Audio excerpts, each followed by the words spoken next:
The first time I realized Paris was in danger was on a sunset Seine cruise.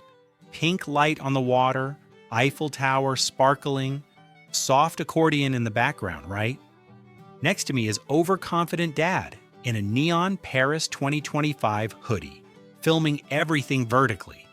He squints at the skyline and goes, "So, which part is actual Paris and which part is like the Paris downtown?" The guide blinks. "Monsieur, this is Paris." Dad doubles down. "No, I mean the real city with the skyscrapers and parking lots. This is just the historical zone, right?" Everyone goes quiet except his kid, who whispers, "Dad, I think Paris is the historical zone." And the Eiffel Tower just keeps sparkling like, "Yeah, bro, this is downtown confusion." I'm in front of Notre Dame, scaffolding up, bells humming somewhere above the dust. Instagram travel girl is rehearsing a reel, tripod in one hand, beret she bought 10 minutes ago in the other. She looks at the cathedral, sighs dramatically, and says, "So this is where they filmed The Hunchback of Notre Dame, right?" Her friend goes, "It's a cartoon." She frowns harder. "No, I mean the live-action original, before they animated it. Disney always does that." A couple of French grandmas physically stop breathing for a second. Mini heart attack, instant. One finally crosses herself, muttering something that I'm pretty sure translates to, "Lord, protect us from Wi-Fi." And the bells ring exactly once, like Notre Dame just hit the world's slowest facepalm. In a tiny cafe in Montmartre, the espresso machine is hissing like an angry cat. College bro in a backwards cap leans on the counter, sunglasses still on indoors naturally. He tells the barista, "Can I get a venti caramel pumpkin spice latte with oat milk and like 2 pumps vanilla?" The barista stares at him like he just proposed to the fridge. Bro tries again. "Okay, so, what's your biggest coffee?" "Espresso," she answers. He blinks. "That's the whole drink?" The entire cafe watches this man discover Europe in 30 milliliters. And when that tiny cup finally arrives, he whispers, "This is a hate crime," then pays €6 for the lesson. I'm on the morning metro, crushed between tired Parisians and the smell of yesterday's baguette. Across from me, Wellness Karen in matching yoga set and giant hat is doing guided breathing loudly. The train lurches, someone bumps her, and she snaps, "Excuse me, where's the quiet car?" I specifically manifested silence. A guy with headphones pulls one earbud out, looks around at the rush hour chaos, and just smiles. She continues, "In New York, we have rules about this. Bro, this is the Paris metro, not a spa retreat." The doors beep, everyone squeezes tighter, and the only quiet car is the one inside. Her expectations dying. Down a side street in Le Marais, warm bakery air smells like butter and bad decisions. Movie fanatic from LA is filming a croissant close-up like it's a Marvel character. He bites in and goes, "Okay, but in Emily in Paris, the croissants looked flakier. Can you remake this one?" The baker blinks 3 times. Absolutely not paid enough for Netflix feedback. The guy keeps going, "Do you guys not have a Hollywood-level croissant?" Someone in line mutters, "Monsieur, this is the original cinema universe." He shrugs, eats the rest anyway, and whispers to his phone, "Paris IRL is kinda low budget, not gonna lie." At an open-air market near Bastille, colorful veggies are piled like an aesthetic Pinterest board. Bargain hunter in a USA flag windbreaker starts haggling over cherries like it's a hostage negotiation. The vendor says, €6, and he explodes. "For fruit? Back home I get a whole Costco crate for that." People turn, someone stops mid-bite of cheese. Even the pigeons pause. He waves a $5 bill. This is more powerful anyway. The vendor politely points at the euro sign, then at his cherries, then at the crowd judging this man's soul. And in that moment, the only thing truly discounted is his dignity per kilo. Along the Canal Saint-Martin, trees reflect on the water like they're having a better life than you. Patriot uncle, rocking a bald eagle t-shirt under his jacket, is lecturing his bored nephew. He gestures at the canal and says, "You know, we kind of invented this vibe back home." The kid squints. "You invented canals?" "Not canals. The whole cute waterfront coffee hipster thing. Paris just copied Austin." A couple riding by on bikes look over like they've just heard the worst TED Talk. He finishes with, "Honestly, Europe is just America with accents." And the canal ripples exactly once, like even the water wants to unsubscribe from that opinion. On a Seine bridge at midnight, the city glows gold. Couples everywhere doing the movie kiss.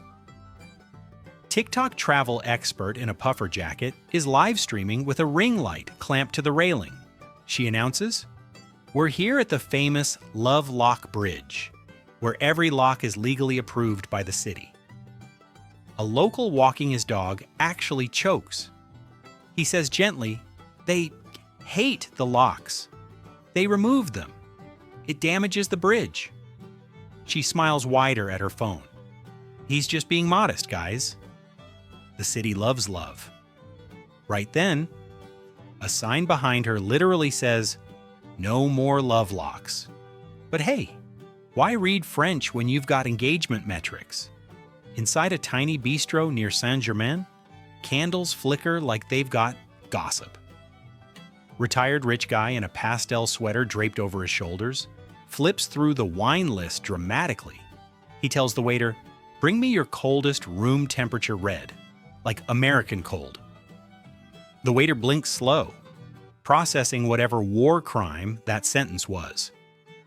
Guy keeps going. "Also, do you have a Chardonnay that pairs well with fries?" A couple nearby physically look away to protect their corneas. The waiter finally nods and says, "Of course, monsieur." And he brings the exact same bottle, slightly offended but now with a side of judgment you can absolutely taste. Up in Belleville, a street art tour is weaving through murals and graffiti. Backpack bro, who smells like hostile laundry and IPA, raises his hand like it's homeroom. He points at a mural of Marianne and asks, "So is that like Paris's Statue of Liberty?" The guide says, "She's a symbol of the Republic." Bro nods. "So, the Statue of Liberty, but without the branding collab with us?" Someone in the back snorts. A French dude quietly says, "You're welcome for your statue, by the way." Backpack bro looks genuinely confused. And somewhere across the Atlantic, Lady Liberty probably rolled her eyes so hard the crown tilted. In the courtyard of the Louvre, glass pyramid glowing, tourists spinning in circles.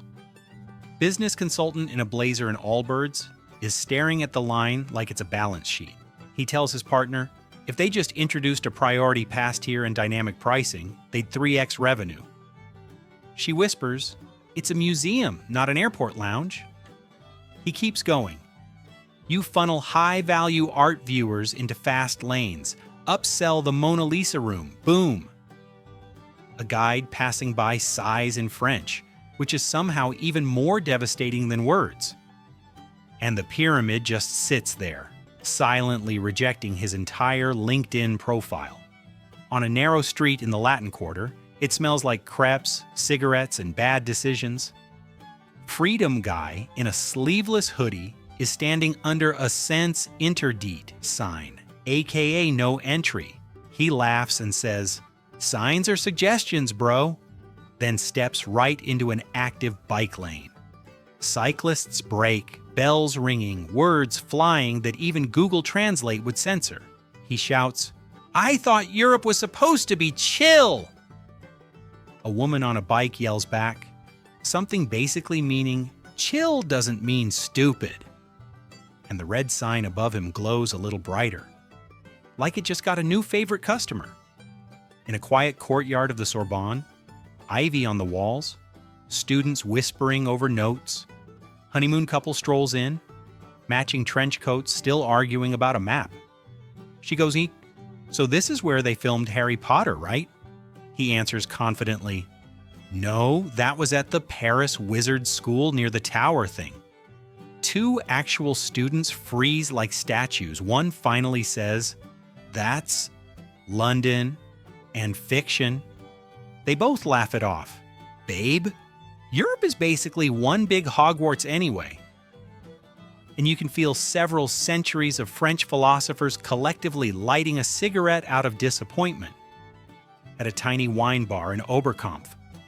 The playlist is all mellow French indie. Florida man variant in a loud floral shirt claps his hands and shouts, "Can we get some, real music? Maybe Kid Rock?" The bartender almost drops a glass. He continues, "You guys heard of country remixes?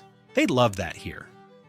A girl at the bar whispers, "This is why they hate tourists," in two languages at once. Silence falls heavier than the bass he wants. And the bartender just turns the volume down, which is the most Parisian no I've ever seen. Up on the Sacré-Cœur steps, the whole city sprawls out in glittering lights. Minimalist adventurer wearing the same beige outfit he's worn for 6 months is journaling. Next to him, his friend asks, "What are you writing?" He answers, "Just noting how Paris would be perfect if they removed half the buildings and made it all co-working spaces." The friend blinks slowly. He adds, "Imagine this view, but with more open concept coffee offices." Behind him, a street musician stops playing guitar for a beat, offended on behalf of the skyline. And the basilica looms overhead like, "Yeah, no, we're keeping the buildings, champ." I'm in a cramped Airbnb elevator, the kind that was clearly installed by a gentle suggestion. Complainer dad in cargo shorts squeezes in, looks around and declares, "OSHA would never allow this back home." The French neighbor next to him just shrugs. Dad keeps going. "What's the weight limit? 2 people and a baguette?" The neighbor replies, 3, if the baguette is skinny." His wife nudges him, hissing, "Just enjoy the charm." And the elevator lurches up one floor exactly as he mutters, "This whole country is a liability waiver." In a yoga studio overlooking the rooftops near Opera, incense curls lazily.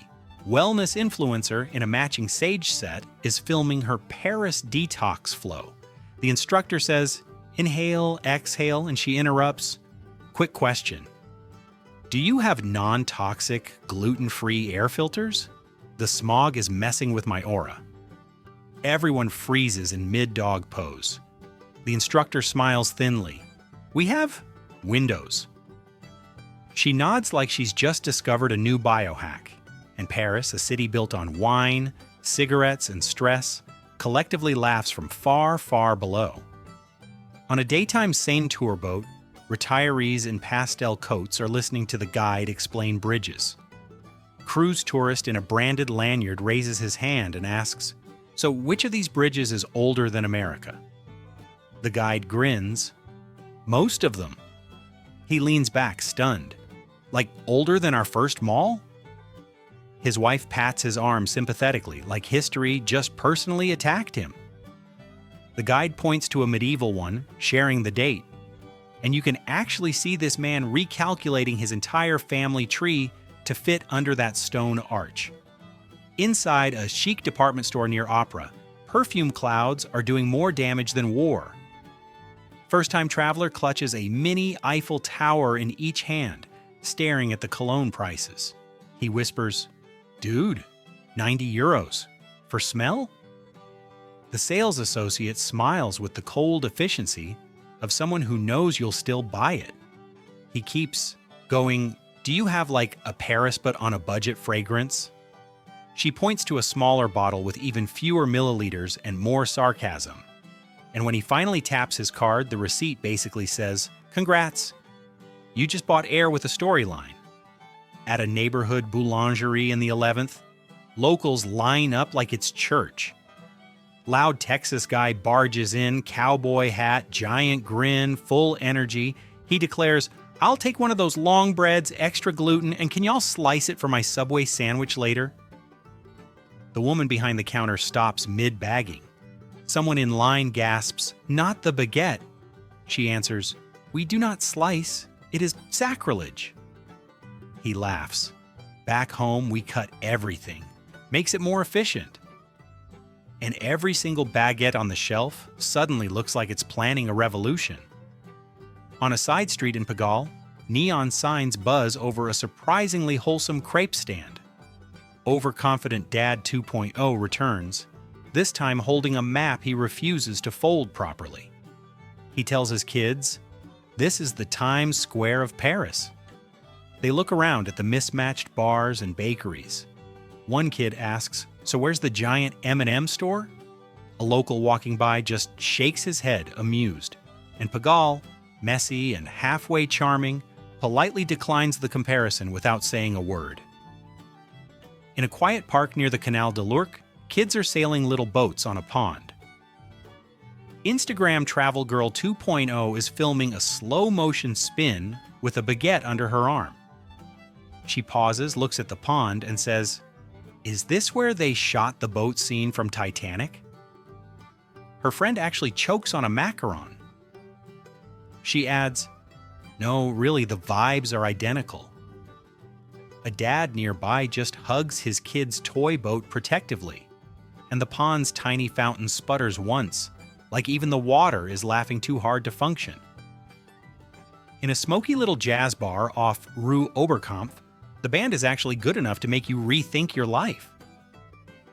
College Bro 2.0 leans over to his friend and mutters, "Honestly, this would crush back home if they just added a TV with sports." The bartender raises an eyebrow so high it hits the ceiling. He continues, "Like, imagine this vibe plus the game. That's synergy." His friend just stares at him, silently reconsidering their friendship. And the trumpet player hits one long, bitter note that says exactly what everyone's thinking. Some people shouldn't be allowed to bring optimization on vacation.